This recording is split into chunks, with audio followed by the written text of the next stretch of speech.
ఓం పంచమ్యై నమః. ఓం దండనాదాయై నమః. ఓం సంకేతాయై నమః. ఓం సమయేశ్వర్యై నమః. ఓం సమయ సంకేతాయై నమః. ఓం వారాహ్యై నమః.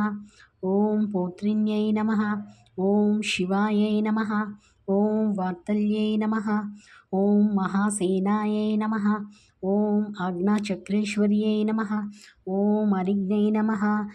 వారాహిదేవి ద్వాదశి నామాలు. వారాహిదేవి లలితామాత యొక్క నేను అనే స్వభావంగా చెప్తారు. వారాహిదేవిని ఇంకా కాశీక్షేత్ర క్షేత్రపాలకురాలిగా కూడా చెప్పబడుతున్నారు. సూర్యాస్తమయం అయ్యాక వారాహిదేవి కాశీక్షేత్రం అంతా కూడా తిరుగుతూ ఉంటారని చెప్తుంటారు. ఈ ద్వాదశి నామాలు హయగ్రీవ స్వామి అగస్త్య మునికి ఉపదేశించారు. సాయం సంధ్యా సమయంలో వారాహి మాత చిత్రం వద్ద కూర్చుని ద్వాదశి నామాలు కానీ భక్తి శ్రద్ధలతో చదివినట్లయితే మన మనసులో ఉన్న కోరికలు ఏవైతే ధర్మబద్ధమైన కోరికలు అవన్నీ కూడా వారాహి మాత తీరుస్తారని శాస్త్రంగా చెప్పబడుతున్నారు. శ్రీమాత్రే నమః. ఓం పంచమ్యై నమః. ఓం దండనాదాయై నమః.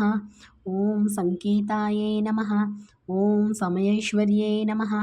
ఓం సమయ సంకేతాయై నమః. ఓం వారాహ్యై నమః. ఓం పౌత్రిణ్యై నమః. ఓం శివాయై నమః.